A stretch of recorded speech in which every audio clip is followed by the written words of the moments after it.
자, 지금 시간이 2024년 12월 31일 화요일 오후 2시 53분입니다. 자, 이제 이동평균하고 이동평균선을 다뤄볼게요.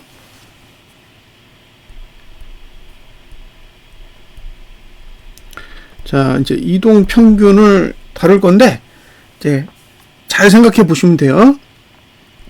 1, 2, 3, 4, 5, 6. 예. 이쪽으로 가면 과거고, 이쪽으로 가면 미래입니다. 그리고 요 5번이 현재예요. 자, 그러면 O 이동평균.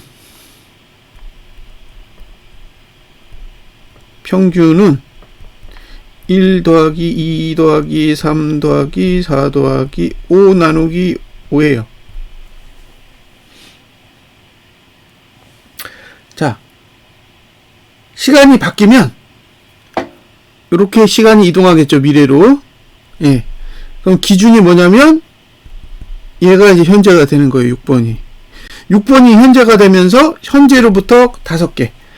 하나, 둘, 셋, 넷, 5. 이렇게 되죠. 그러니까 O 이동평균이 2 더하기 3 더하기 4 더하기 5 더하기 6 나누기 5가 돼요. 그러면 2번부터 5번까지는 값이 동일해요. 네?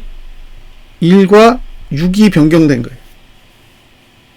즉, 이제 계산을 해볼게요. 이 개념을 알고 적용하시면 됩니다. 자, 1 더하기 2 더하기 3 더하기 4 더하기 5 5에서 빼기 1 더하기 2 더하기 3 더하기 4 더하기 5 더하기 6 이에요. 그러면 이게 어떻게 계산되냐면 5의 1 더하기 5분의 2 더하기 3 더하기 4 더하기 5 빼기 5분의 2 더하기 3 더하기 4 더하기 5 더하기 빼기 5분의 6입니다. 그러면 얘랑 얘랑 같기 때문에 없어지죠. 자, 5분의 1 빼기 5분의 6이 되는 거예요.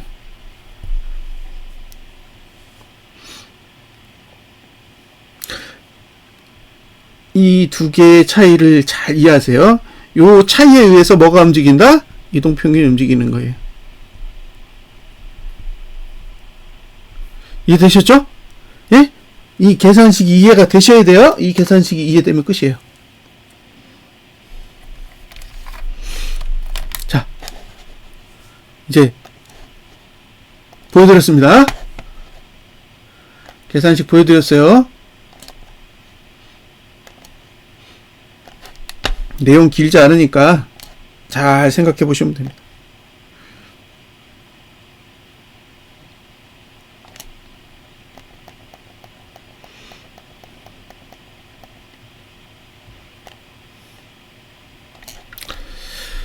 자, 이제 실제 이야기를 다뤄볼게요. 실제 이야기를 다뤄보겠습니다.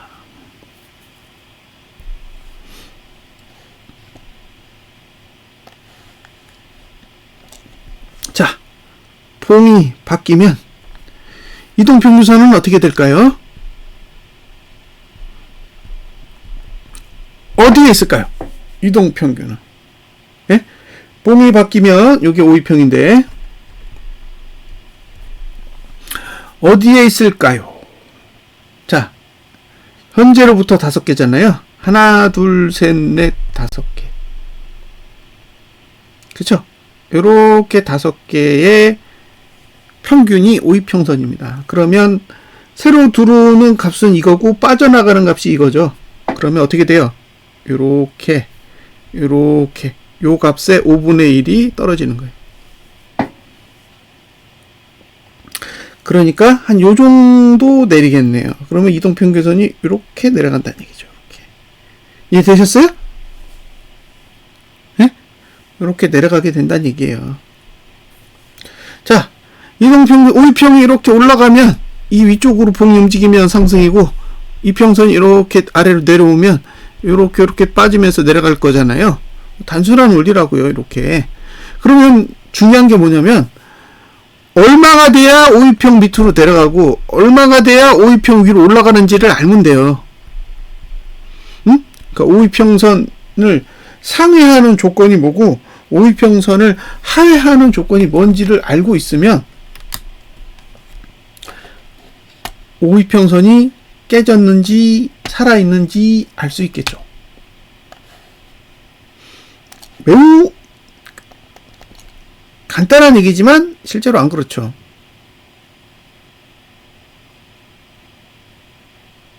자, 여기서 보세요.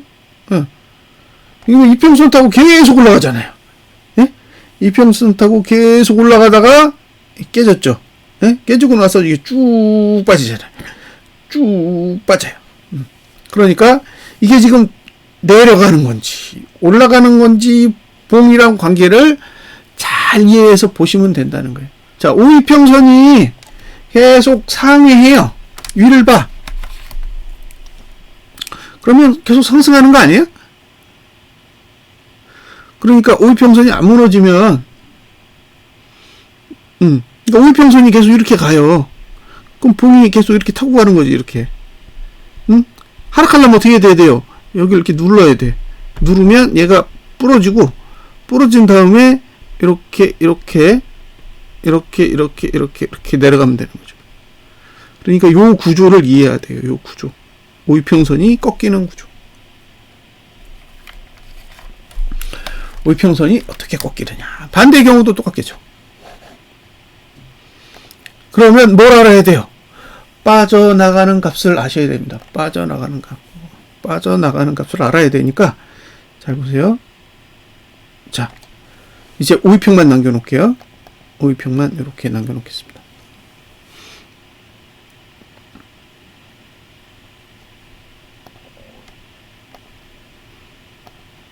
자, 오이평만 남았죠? 네. 빠져나가는 값을 알고 싶은 거예요. 빠져나가는 값. 자, 수식 관리자에 들어가서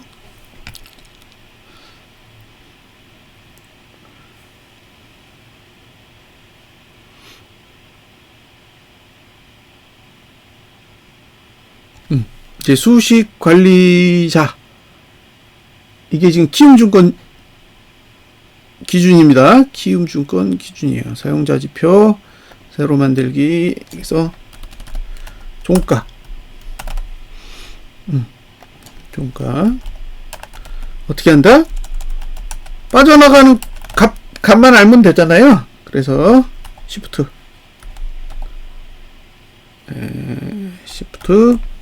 C5 이렇게 하면 됩니다. C의 5. 그러니까 종가를 5개 옆으로 돌려라 이런 뜻입니다. 저장하시고 비밀번호를 검증해요. 수식을 검증해요. 이상 없죠. 이제 닫겠습니다. 자, 이제 지표를 적용할 건데 이거를 잘 보시면 한눈에 이해가 될 거예요. 이걸 이해하시면 이동평균선이 이런 원리로 움직이고 이 정도 가격이 필요한 거구나 라는 걸 시각적으로 이해하실 수 있어요. 자, 이제 지표 겹치기를 하고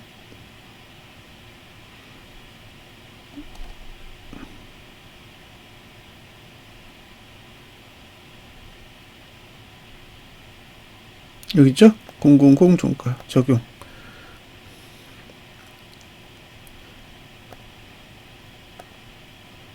보세요. 이렇게 되죠. 네? 이렇게 되잖아요. 이렇게. 이게 무슨 뜻일까요? 이 가격을 넘어야 이동평균선이 올라간다는 얘기예요. 이 가격을 넘어야. 근데 지금 이 가격을 봉이 못 넘고 있잖아요. 네? 종가가 못 넘고 있잖아요. 그럼 이동평균선은 계속 내려간다는 거죠. 자, 다음 봉이 됐을 때 이동평균선이 내려가겠죠. 예? 이 정도 가격들을 날짜마다 원하기 때문에. 그러니까 이 구조를 이해를 하셔야 아, 이동평균선이 올라가겠구나 내려가겠구나 라는 걸 알 수 있다라는 거예요. 자, 이제 월봉으로 가보겠습니다. 월봉 기본 차트.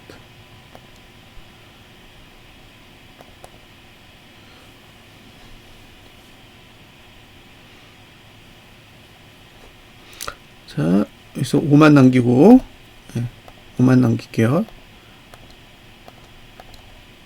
자, 5를 남기고 이렇게 보는 거예요. 그럼 어떻게 돼요?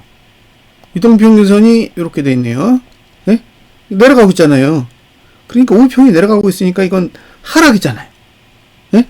오이평선이 상승하면서 위에 올라갈 때는 상승이지만 오이평선이 내려가고 있는 상황에서는 하락이라고요. 그러니까 지금은 하락이 지속되고 있는 거죠. 네, 지속되고 있다라고 볼 수 있어요. 근데 여기서 아까 똑같은 규칙으로 이거를 이렇게 반영을 해보면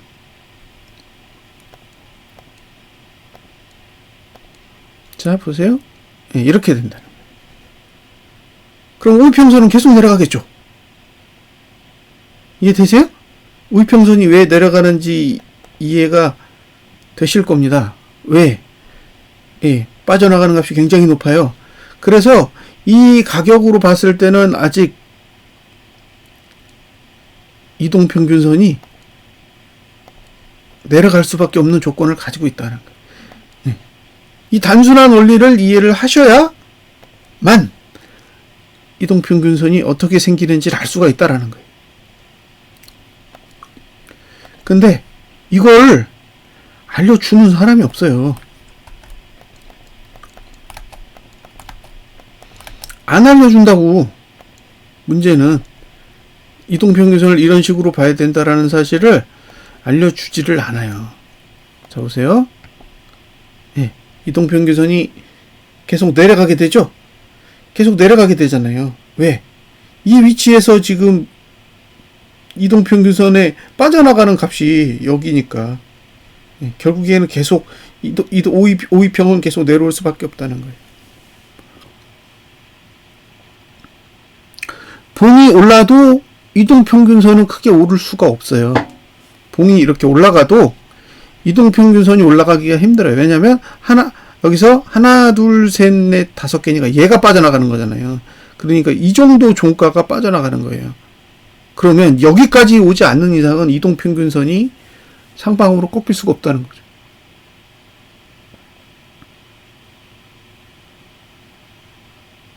예.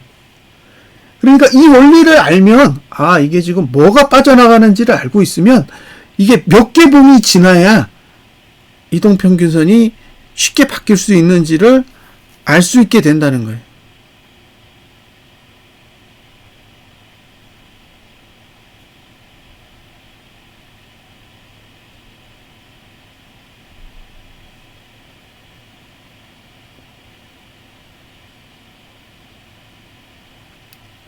이해되셨죠? 예. 그러니까 지금 위치에서 고려해야 될 게 뭐예요? 어느 가격까지 가야 이평선이 방향을 바꾸느냐예요. 근데 요구하는 가격이 굉장히 높으면 시간이 걸린다는 거죠. 그걸 알아야 분석을 할 수가 있죠. 왜냐면 오이평선이 언제 상방으로 바뀌지? 오이평선이 언제 하방으로 바뀌지? 이거를 계산을 못 하는데 그걸 보고 있으면 뭐 하냐고요. 예? 계산을 해야지. 자, 보세요. 이제 22평이 꺾고 있잖아요. 그죠? 22평이 꺾고 있고 52평은 꺾였단 말이에요. 응? 자, 52평이 꺾였고 22평도 꺾이고 있잖아요. 그럼 지금 어느 정도 온 거예요? 한 이 정도 온 거죠, 이 정도. 예? 지금 이쯤 온 거 아니에요? 이쯤 어딘가 온 거죠. 이렇게 꺾이고 요렇게 꺾이고, 예, 지금 이게 이평선이 아래로 내려갔잖아요. 그러니까 이쯤 어디 온 거예요, 지금. 이쯤 어딘가 온 거라. 근데 이게 왜 꺾이는지, 이게 왜 꺾이는지를 알고, 이게 왜 꺾이는지도 알아야 되잖아요. 예? 그러니까 꺾이는 원리를 이해하고 보셔야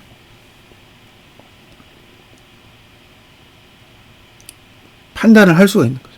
그러니까 빠져나가는 봉이 어디 있는지를 알면 하나, 둘, 셋, 넷 다 이게 빠져나갈 거라는 걸 알잖아요. 아, 그러면 다음 봉에서 오이평이 내려오겠구나 라는 걸 알 수 있겠죠. 그리고 지금 봉의 기준으로 20개 하나, 둘, 셋, 넷, 다섯, 여섯, 일곱, 여덟, 아홉, 열, 열하나, 열둘, 열셋, 열넷, 열다섯, 열여섯, 열일곱, 열여덟, 열아홉, 스물. 이봉이에요, 이봉. 이봉이 빠져나갈 거란 말이에요. 그러니까 22평도 아래로 꺾이겠죠. 예? 지금 위치에서 보면 22평이 아래로 꺾이게 될 거예요. 근데 머릿속으로 이게 계산이 돼야 돼요.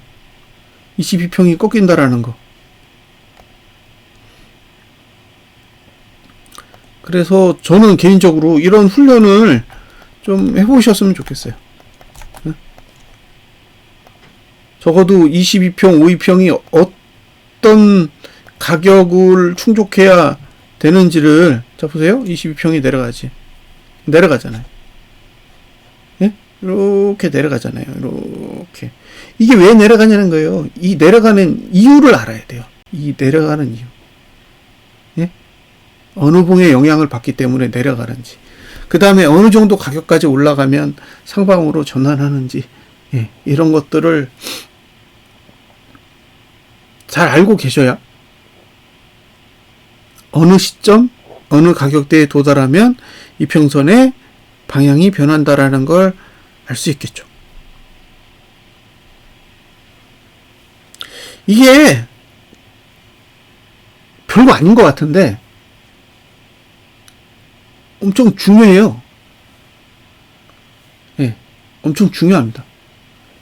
그러니까 이평선이 상승하는 조건, 이평선이 하락하는 조건을 아셔야 돼. 봉마다 달라요. 예? 봉마다 다르다고. 각 봉마다 요구하는 가격치가 다른 거예요. 그 가격치를 알고 계셔야 이동평균선이 어떻게 완성되는지에 대해 이해하실 수 있습니다. 저는 사실 이동평균선을 잘 아는 사람이 아니에요.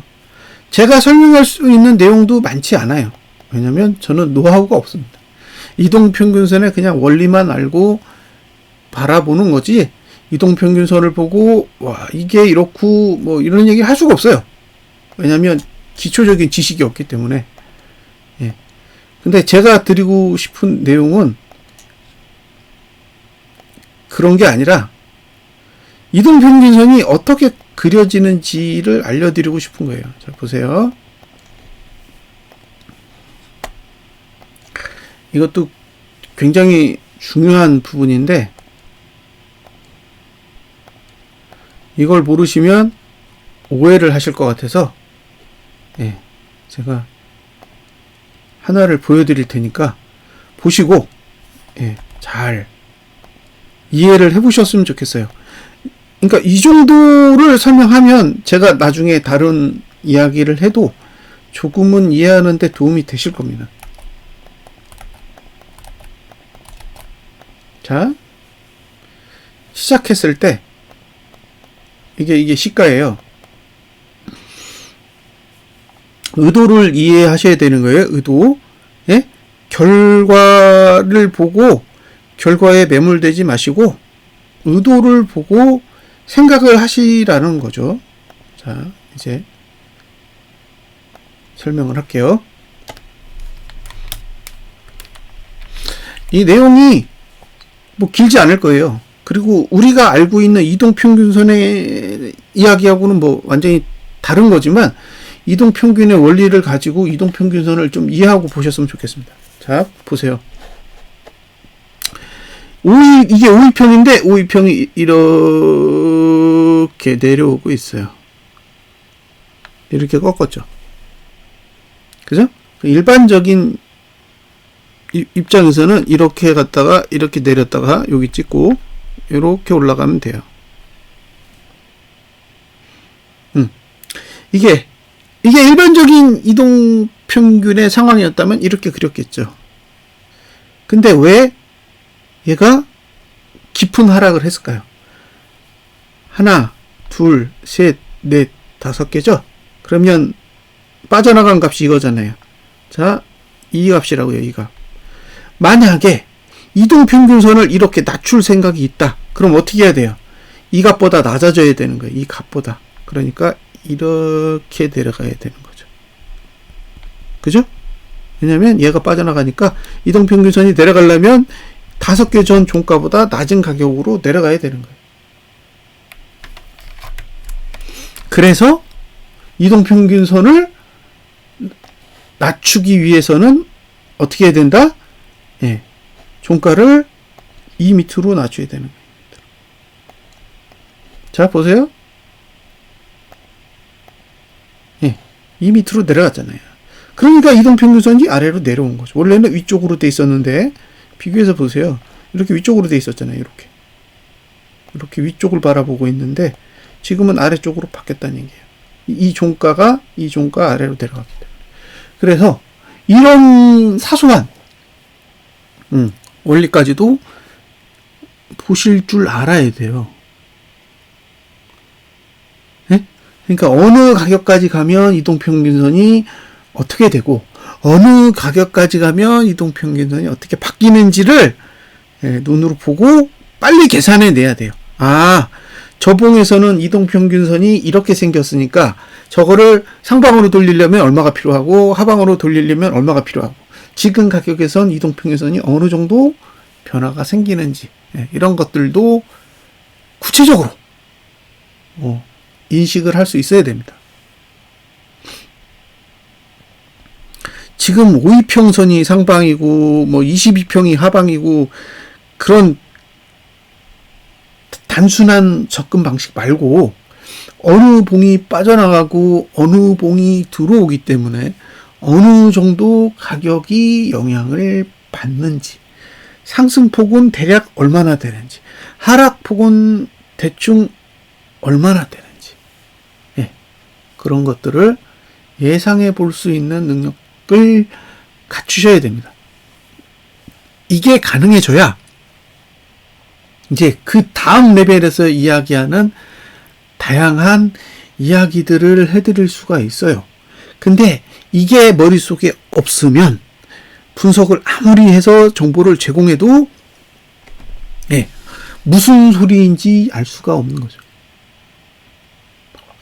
기본적인 스키마가 없는데 거기다 대고 아무리 많은 정보를 제공을 해봐도 머릿속에 안 들어와요. 무슨 소리지? 왜 저렇게 얘기하지? 그렇게밖에 안 되는 거예요. 그러다가 이제 분석된 내용과 다르게 주가가 움직이잖아요. 그러면 저 쓰레기 이렇게 되는 거예요.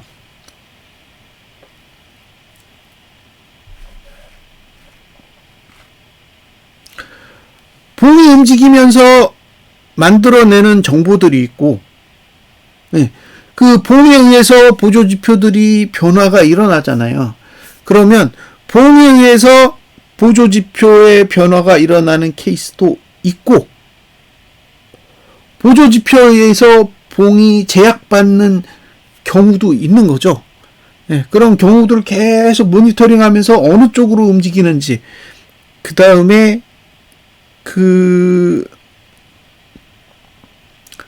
결과가 어떤 식으로 표시될 수 있는지를 머릿속에서 대략적으로 계산이 돼서 이해를 하게 되면 지금 상황이 이런 상황이겠구나라는 정도는 파악을 할 수 있다는 거죠.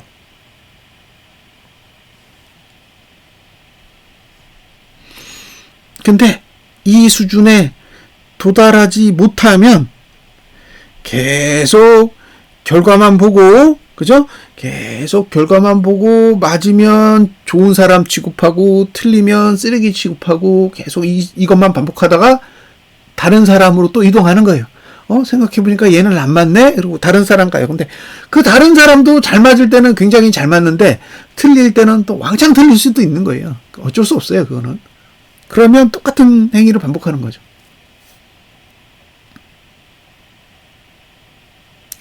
그러니까 내가 기본적인 스키마를 가지고 있어야 돼요. 근데 그런 지식을 갖추려면 기본적으로 머릿속에 지식의 뼈대가 있어야 돼요. 지식의 뼈대가 쫙 만들어지고 그 뼈대에 시간이 지나면서 관찰을 통해서 하나하나 지식을 습득해 가는 거죠.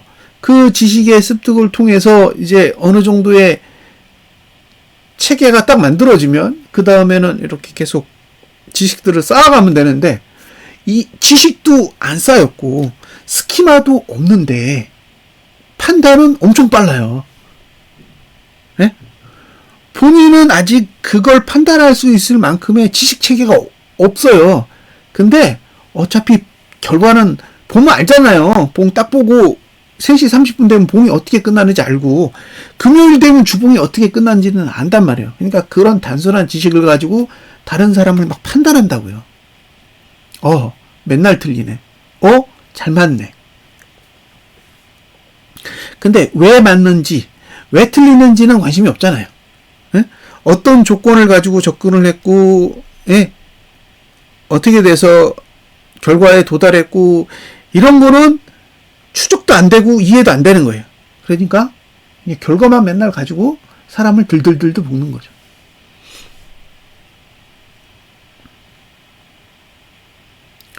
그러니까 영상을 보시는 분들이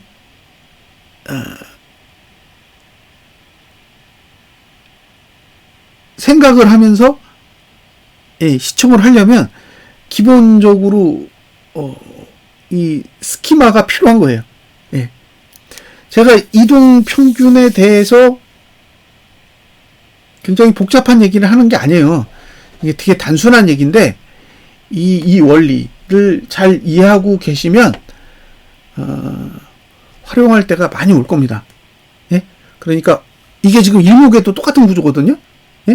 일목에서 기준선 26이 가지고 있는 역할이 이동평균에서 보면 그 이동평균선이 어느 가격대에 도달하면 방향이 바뀌는지에 대한 가이드랑 똑같은 거예요.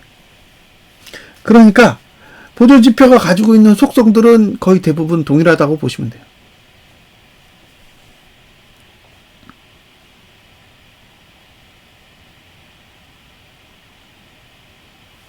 그 생각을 머릿속에 갖추셔야 됩니다.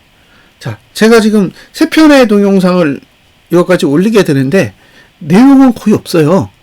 그죠? 내용은 별로 없는데 생각하셔야 될 게 많아. 네? 생각을 하셔야 될 부분들이 많다고요. 뭐를 배워가지고 머릿속에 뭘 암기하거나 그런 내용이 아니에요. 어떻게 생각을 해서 바라봐야지만 내가 원하는 정보를 끄집어낼 수 있는지에 대한 내용을 다루고 있다고요. 그래서 보고 나면 이게 뭐지? 라는 생각은 드실 거예요. 왜냐하면 실질적으로 쌓여있는 지식은 없어. 근데 어떤 기준을 가지고 바라봐야 되는지는 조금은 이해가 되실 거예요.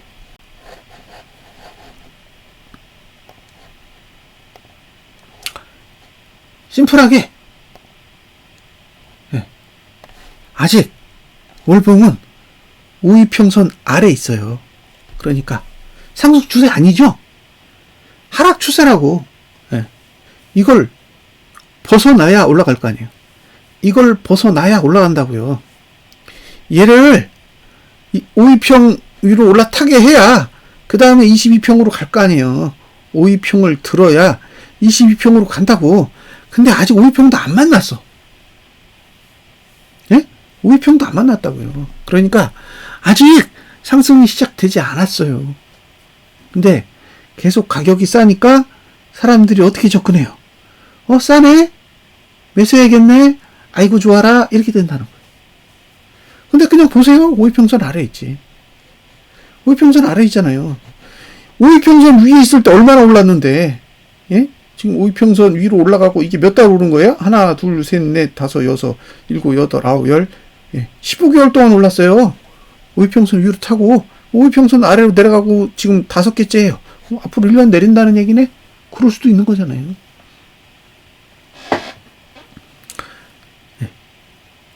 잘 생각을 해보시라는 거예요.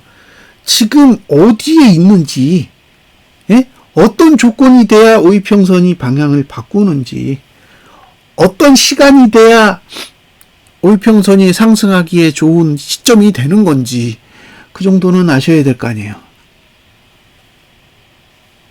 응? 그 정도는 알고 보셔야 되는데, 솔직히 그냥 봐도 안 보이잖아요. 예? 이거 보면 안 보여. 이게 지금, 5일평선을 언제 만나지? 언제? 얼마? 예? 5일평선을 만나는 조건들이 있단 말이에요. 1월 달에는 얼마, 2월 달에는 얼마, 3월 달에는 얼마, 4월 달에는 얼마, 5월 달에는 얼마. 있어요. 가격이 이미 정해져 있어. 그 가격까지 가야 만날 수 있는 거예요. 정해진 값. 그래서 머릿속에서 그게 계산되셔야 된다라는 거예요. 훈련을 하시면 돼요. 어려운 게 아니에요. 몇 번만 훈련하면 돼요. 예? 몇 번만 훈련하고 이렇게 보시면 보여요. 왜냐면 몇 번째 봉이 빠져나가느냐 아니까. 본인이 보는 이동평균선에 따라 빠져나가는 봉의 위치를 알 수 있어요. 그 봉만 찾으면 되는 거 아니에요. 저 봉이 빠져나가는구나. 그러면 대충 어느 정도 어느 시간까지 이동평균선은 오르거나 내리거나 하겠구나 라는 정도는 충분히 이해할 수 있다는 거죠. 자, 여기까지가 제가 이동평균선에 대해서 이야기할 수 있는 아주 기초적인 지식입니다. 이제 제가 분석을 계속 하면서 이걸 계속 언급해 드릴 거예요. 지금 제가 제공해드린 내용을 계속 언급하면서 분석을 해드릴 거니까 이 지식이 왜 필요한지는 한번 생각을 해보세요. 자, 분석 마치겠습니다.